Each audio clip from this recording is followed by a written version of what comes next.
le blé boudé, le combattant au menu, l'écu qui viendra recoudre ce qui a été déchiré.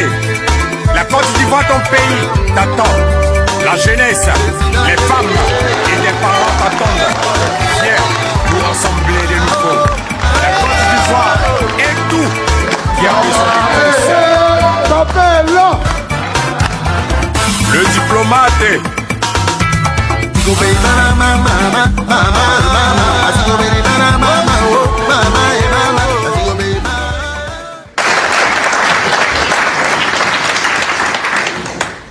Je voudrais saluer tous ceux qui sont venus là, tout ce beau public composé d'Africains. Je ne vais pas citer des pays pour ne pas en oublier d'autres. Je me fais les condamner. Mais je sais que l'Afrique, dans sa diversité, est là. Ce soir, ce n'est pas l'Afrique qui se réunit, ce sont les Afriques qui se réunissent.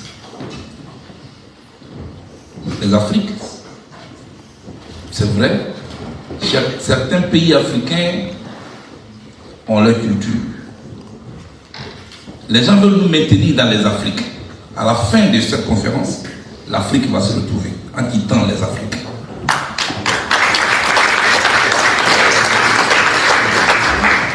Les Afriques, c'est chaque pays avec ses intérêts.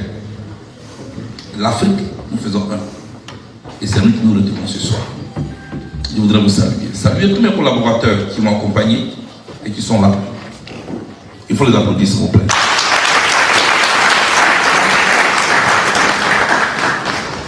Cela dit, je ne peux pas commencer cette conférence sans vous dire merci. Pas pour le déplacement que vous avez effectué aujourd'hui. Mais je vous dis merci d'avoir été là. De 2011 jusqu'à 2021, pour le président Laurent Gbagbo, que j'ai trouvé à la Cour pénale internationale, et de 2014 jusqu'à 2022 pour moi. Quand vous êtes en prison, c'est vrai, vous avez des conseils, des avocats, qui plaident votre cause dans le prétoire de la Cour pénale internationale, mais la mobilisation des dehors vous montre et vous démontre à souhait que la cause pour laquelle vous êtes là est partagée par des milliers de personnes. Et vous l'avez démontré à profusion. Vous avez bravé le froid polaire. Et c'est ce que c'est que le froid de la haine. Abandonnement enfant pour les femmes. Mari pour les femmes aussi. Femmes pour les hommes. Pour aller dans ce froid. Il restait de 6h jusqu'à 18h, jusqu'à 20h. C'est le président du comité d'organisation et toute son équipe qui m'a été présenté tout à l'heure. Je voudrais vous saluer, vous dire merci d'avoir créé ce cadre au-delà de la Côte d'Ivoire, mais en africaine. C'est ce que nous sommes. Et c'est ce que nous sommes fiers de faire. Je voudrais donc vous saluer, demander qu'on applaudisse le comité d'organisation.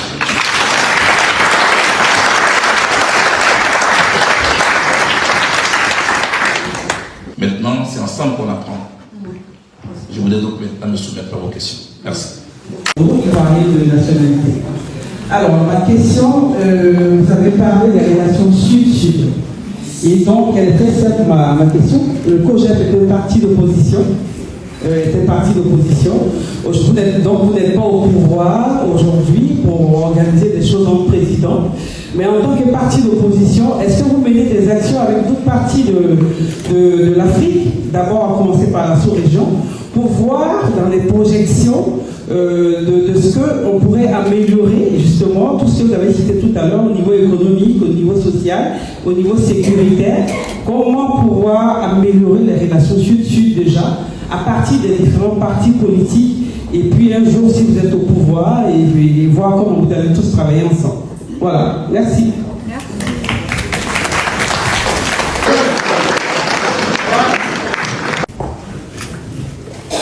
Depuis que je suis sorti de prison, je voyage beaucoup en Afrique.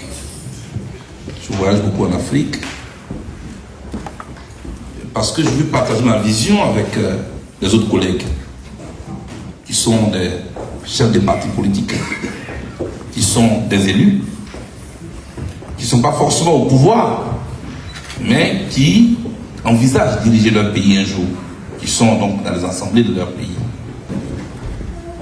Nous avons mis en place ce qu'on a appelé l'international panafricain.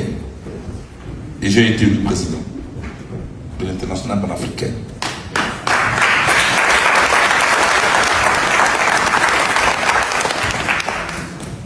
Bien sûr, pour adresser les questions qui font l'objet de notre rencontre aujourd'hui. Et nous continuons de réfléchir pour trouver la bonne trajectoire. Parce qu'il fait la différence entre les activistes et les politiques. L'activiste, il parle.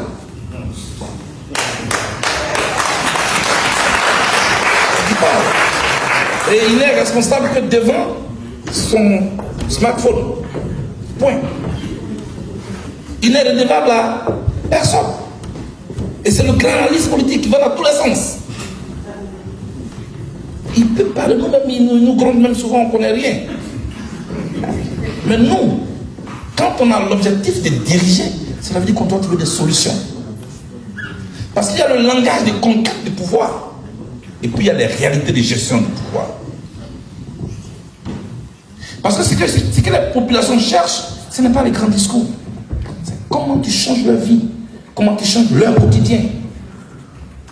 Et nous, on ne veut pas attendre d'être au pouvoir avant de réfléchir. Nous, on veut anticiper et avoir déjà dans notre tiroir les solutions. De sorte que, 1 an après, quand on est au pouvoir, tout de suite, on commence à sentir le changement dans l'application de notre projet. Donc, nous nous concertons. Dans tous les pays africains où je suis parti, et je voulais saluer cela, je ne me suis jamais senti étranger. La population africaine suit ce qu'on fait, ce qu'on dit. Il y a une opinion qui est en train de naître en Afrique aujourd'hui. Il faut prendre en compte cette opinion-là. Donc je voudrais vous rassurer.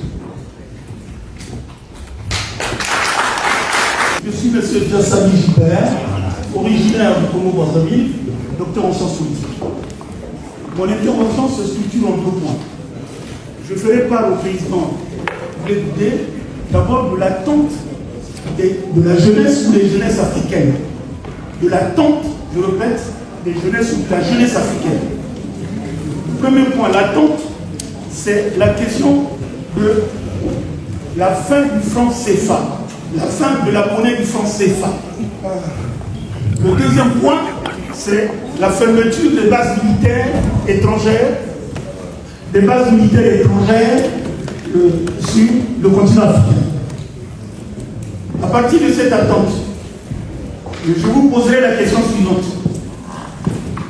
Quel est votre positionnement et l'engagement que vous, le président Blé Goudé, vous prenez dans l'action à mener pour mettre fin à la monnaie que discute interdit de développement, donc la monnaie du CFA, et la fermeture dans l'urgence, donc c'est l'urgence à court et moyen terme, la fermeture des bases militaires.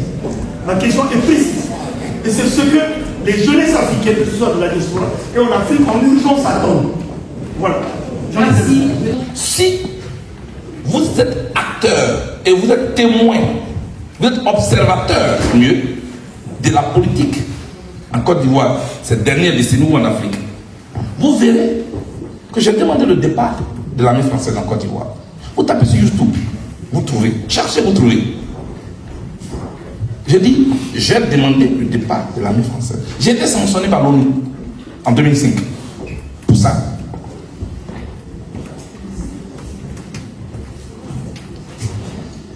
Et puis je suis content qu'aujourd'hui, beaucoup nous rejoignent.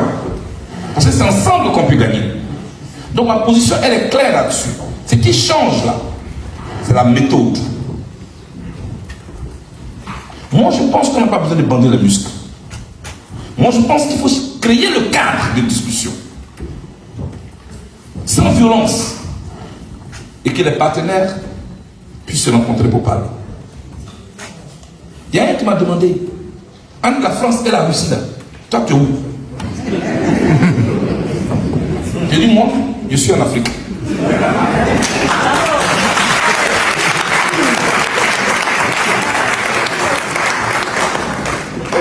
C'est ce que je suis. Moi, je ne suis pas une tige d'igname qui a forcément besoin d'un tuteur pour exister. C'est ça le problème de l'Afrique. Pourquoi l'Afrique cherche forcément un tuteur? Pourquoi on ne veut pas être nous-mêmes? Que faisons-nous pour compter? Et pour qu'on compte avec nous? Parce que pour qu'on compte avec toi, il faut compter. C'est en fonction de ce que tu as dans la main quand tu es dans la main.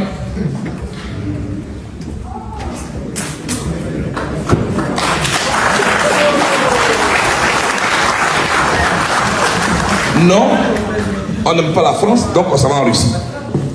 Demain, non, on n'aime pas la Russie, donc je ne sais pas où vous allez partir après. On s'en va en Chine. Mais pourquoi? Pourquoi l'Afrique cherche un pôle? Et pourquoi l'Afrique ne peut pas être le pôle? Voilà mon problème. Relisons-nous. Nous avons tout. Si on n'a pas tout, on a beaucoup. Tous les observateurs s'accordent à dire que l'Afrique est le continent de l'avenir. Mais tout le monde y croit, sauf les Africains. Voilà le paradoxe. On nous a formatés à croire que le meilleur est ailleurs. Voilà comment on nous a formatés. On nous a formatés à vivre avec une mentalité de ce que le meilleur est ailleurs. Moi, pour parler football, hein, excusez-moi, l'année passée, mon pays a organisé la CAN. Tous les petits pays sont venus nous battre. Et on est assis, on attend le match du Maroc. Si le Maroc fait le match nul, ou bien si le Maroc gagne, on est parmi les 4. Il y a les 4 derniers, les 4 bons derniers.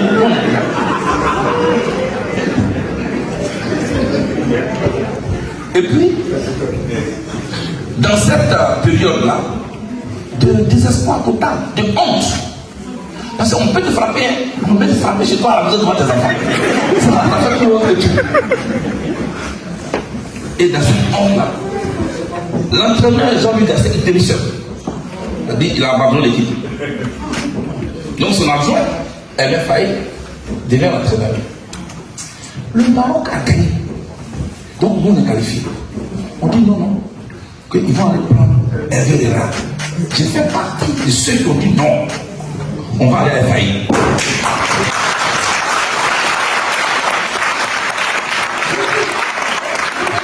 Radio ID. Merci beaucoup à tout le monde. Merci d'être venu ici. Merci de m'avoir accordé votre attention. Merci de m'avoir écouté.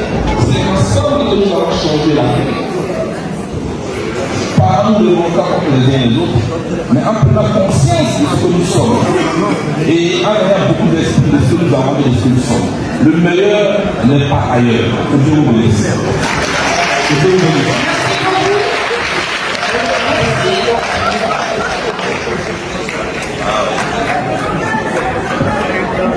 Rejoignez-nous au projet.